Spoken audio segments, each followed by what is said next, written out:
अस्सलाम वालेकुम। आपके लिए एक रोमानी कहानी लेकर हाजिर हुए हैं। टिरक की बत्ती। शाज़ी अल्ताफ़ हाशमी इसकी लिखने वाली है। आइए शुरू करते हैं। रूमी, तुम मोहब्बत करने लगी हो उससे। आफिया ने जब रूमी से दूसरी बार पूछा तब भी रूमी का जवाब नाम ही था। अलबत्ता उसकी बेख्वाब आंखें और स्किन का रंग सब सच बोल रहे थे। एक वो ही थी जो सच बोलना नहीं चाहती थी। सिलवट ज़दा बिस्तर पर उसका वजूद भी सिलवटों से भरा हुआ मालूम हो रहा था। तुम इससे कहो कि वो अपनी आप ही को लेकर आए तो मैं घर में बात कर लूँगी। बंदा माकूल होगा तो इतराज़ नहीं करेगा कोई। रूमी की आंखों में अजीब सी उदासी घुल गई, ऐसे जैसे नमक पानी में मुसलसल घुल रहा हो और आहिस्ता आहिस्ता गुम हो रहा हो। उसने ऐसा तो कुछ नहीं कहा था, उसने तो कोई बात भी नहीं की, कोई भी उम्मीद का सिरा मेरे हाथ में नहीं दिया, लेकिन एक निगाह ही मुझे मुर्दा कर गई। उम्र का 17वां साल था। दम खुम उसमें 70 साला बुढ़िया का सा नजर आ रहा था। नाथावानी और वीरानी का गहरा साथ। उसने सर पर चादर ली और पाँव में आनिया की चप्पल और अस कर फर्श पर कदम घसीट कर चलने लगी थी। कितनी बार अम्मी ने मना किया था, मगर रूमी हर दफा ही भूल जाती। अब तो अपना आप भी भूला हुआ था। नसीहत का खाक याद रहती, बस एक इंसान याद था जिसकी शक्ल बाल भूल रही थी। काश मैं इसे भुला दूं, जैसे पैसे के रख कर भूल जाती हूँ, जैसे किताबें घर भूल आती हूँ। ये भूलना भी क्या कमाल बात है, मगर जो हम चाहते हैं कि भूल जाएं, वो हम नहीं भूल पाते। दानिश भी आम सा इंसान था। उसका नए नक्श में कोई खास नहीं थे, मगर एक दिन रोड पर उसके हाथ से सब्जियों वाले शॉप पर उल्टे और दिमाग के साथ साथ दिल में भी उलट गया था। और ऐसा उल्टा कि सारी दुनिया ही उल्टी और लटपट गई। सुना था कि इश्क बड़ा बुरा होता है, मगर ये तो हद से बुरा और बेदर्द था। दानिश की मुस्कुराहट इसकी रूह की गहराइयों में उतर गई थी और वो बेरूह हो गई थी। क्या दानिश मुझे मिल जाएगा? मगर दुनिया तो मिल जाने से ज़्यादा बिछड़ जाने की जगह है। लोग मिलकर भी नहीं मिल पाते। दानिश उसके सामने से गुजर कर गया था और वो खड़ी रह गई थी। मोहब्बत इसे फना कर रही थी। चांदनी रातें थी, मुलाकातें थी, हम थे और वो थे, बस अनकही बातें थी। उसके कदम और ढीले पड़कर निढाल हो चुके थे। मिलने बचड़ने का ये सफ़र बड़ा जानलेवा है। एक दिन आनिया, उसकी बड़ी शादीशुदा बहन, ने दानिश को जा पकड़ा था। वो कोई चांद का टुकड़ा नहीं था, बस रूमी ने इसे दिल जैसे कीमती शे का मालिक बना दिया था। न जाने क्यों। तुम अपनी अम्मी को हमारे घर ले आओ, अगर तुम्हें रूमी से मोहब्बत है तो। आनिया ने दिल कड़ाक कर कहा था, क्योंकि रूमी दिन ब दिन मुरझा रही थी। वो बेइंतहा सास थी।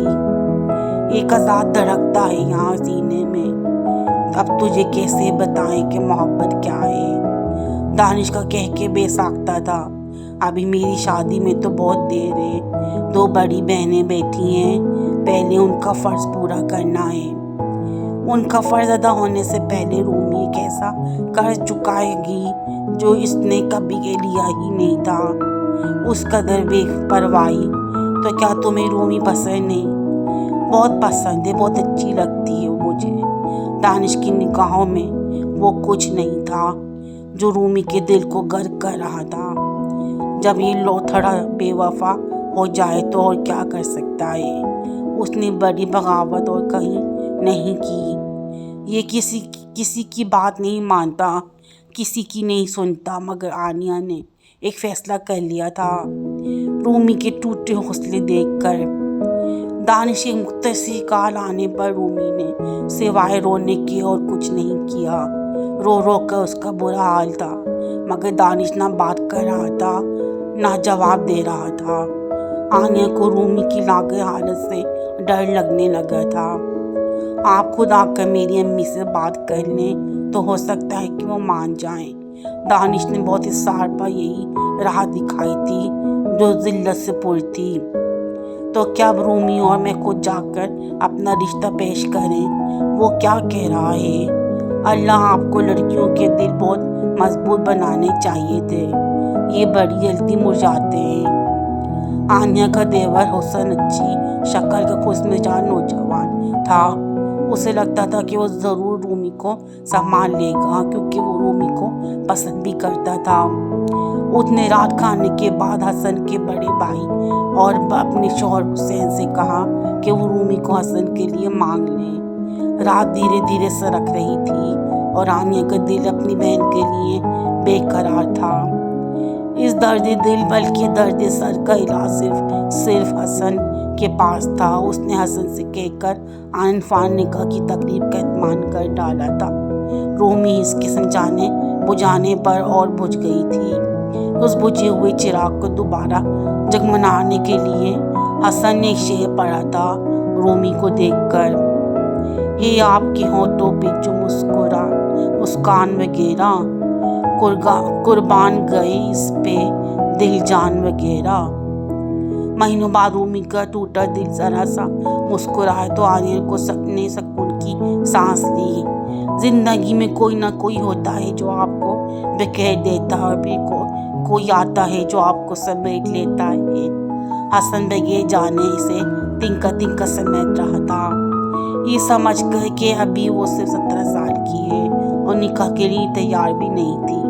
धीरे धीरे रूमी चलते हुए उसका नाकाम मोहब्बत के शहर से लौट रही थी, जहाँ नारसाजी के सिवा मंजिल कुछ नहीं।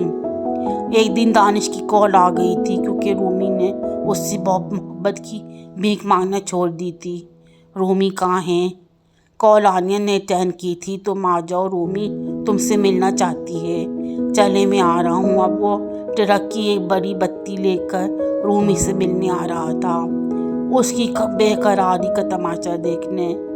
इनसे मिलो, ये हसन है रूमी के शौहर, अभी महीने पहले ही निकाह हुआ है।